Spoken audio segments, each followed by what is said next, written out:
So this is the first time anyone's seeing this in... This is it. In 50 plus years.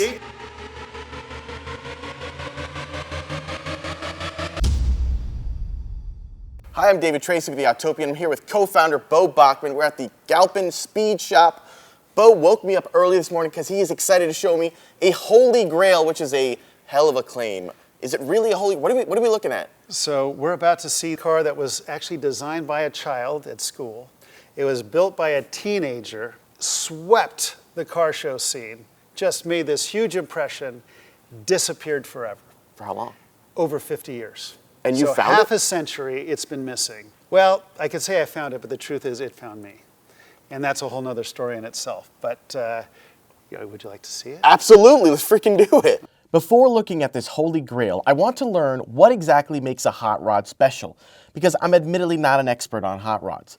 It started off as a concept car with Ford, actually the Lincoln Futura. So this one's obviously a Grail, because everybody knows this one. What Beau tells me is that Holy Grailhood is a totally subjective thing. This is the bathtub with a toilet seat. It's sometimes about performance, it's often about cultural impact, it's often about style, but no matter the Holy Grail, it's always about the story behind the car. This was show and no go. You know what I'm saying? Mm-hmm. Now it can be driven, but this is really kind of the surrealism art of cars. So these cars Beau showed me are all very different, and yet they're considered by many Holy Grails in their own right. What I'm discovering is that what makes a car a Holy Grail completely depends on who's making the call. Hey Dave, we're ready to see our Holy Grail. And yet, there is one hot rod that is universally considered the Holy Grail because of its mystique. And now, after it disappeared for over 50 years, I was about to see it.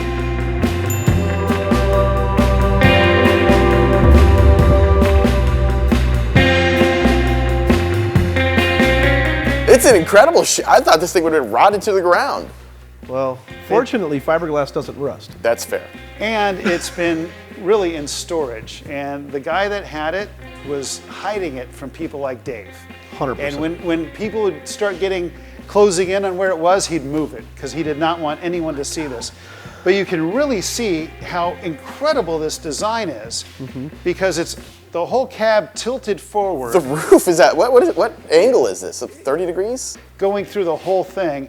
I mean, it's truly a work of art and a work of abstract art too. Even in its shitty, dilapidated, as found state, the presence is there. Oh yeah. It's got something. This thing was meant to drive. He actually drove this down the drag strip. He'd drive it around. He actually drove it through town. So this is fully drivable, but it's also a show car. Okay, what made this thing really so cool. famous? This was like a true one-hit wonder. It just came in, made a huge scene, and just went away. So who was it who built this? Steve Scott. And he was how old when you? 18. He started at 17. His classmate drew something? On a piece of paper as a joke. And the conversation was, wouldn't it be cool if we could build something like that? And everybody was like, well, there's no way you can build that. If you could, it would be cool. So then Steve took that as like some kind of personal challenge. And he said, if I can imagine it, I can build it. Huh. Which I love that too. Because at Galpin we say, if you can dream it, we can build it. And I love that he had that confidence. And when did did it? When did it hit the scene? Like, what was that moment like? Winter Nationals in Pomona, 1965, and it won the big sweepstakes at that event, and then instantly went to Oakland and beat the likes of Barris and Roth and all the other big names at the time. So all of this sort of creates the aura of this car, right? Yeah. Was it just sort of this mythical thing? Yes, for sure. It was the mythical thing. I mean, I've personally been looking for this for close to 30 years. What do you do to look for something like this? When I first moved here, the first thing I did, I went on eBay and bought every old phone book from the Valley from the 3 years when this was popular, tracked down all the addresses where it was supposed to be. So they were hiding it? They were 100% hiding it. Okay, Phil, let's just uncover this so they can look at it. Here it is. Wow, Dave. Holy Dave, dude. Can you see what you wanted to see? I'm getting there. Okay. All right. That tells us it's the real deal. Wow, this is amazing. I got goosebumps all over. It's been my baby for 40 some years. It's Waiting, amazing. waiting for you in this day. So how did it find you exactly? So the gentleman that owned it, who bought it directly from Steve Scott, his name's Dick, and he actually helped build the Mach 4, which was the 4-engine Mustang that we sponsored back in 1969. So when he dealt with my dad, he found my dad to be very fair and someone that was honest. So when he realized he wasn't going to restore this, he actually reached out to Dad and sent him a letter. But somehow that letter got lost. And then unfortunately when my dad passed away, he was like, oh, well, we missed our chance with Bert. And somebody said, oh, I think his son's kind of into these things. That's how Dick reached out to me, and I got this amazing letter on my desk that said, you know, uncertainty found, which was the joke from his post. Yeah, it was a picture, a screenshot of my April Fool's joke that said found with a picture of this car. That's how rare it was that you would joke about it as an April Fool's joke. Oh, it's been hot rod lore for 40-something years. What happened to Steve Scott? He's still alive. He's, from what I understand, live in Hawaii now. Yeah. He worked for Carcraft magazine, and then just one day said, I'm done with cars. Yeah, this car created a lot of opportunities for him with the model kit.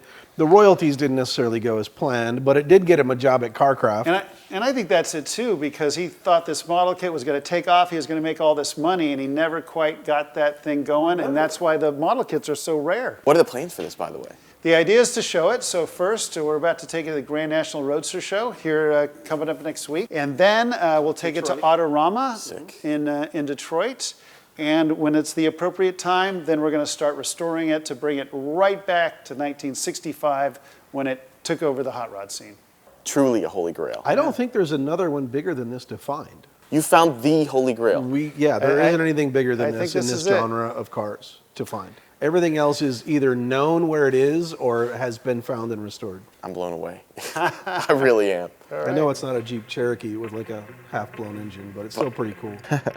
Now you're talking Holy Grails. Speaking of Holy Grails. So, okay, this model kit is even a Holy Grail. What is that worth, Dave? I've seen them as much as $2,000. Right now, probably around $1,200 for one in this condition. Because that one's in perfect shape. For a toy. For a toy that was built before we were all born. The toy is a Holy Grail. Yes. Because those would cost how much when they first came out? $2. $2 and now up to $2,000. So that's a pretty good appreciation.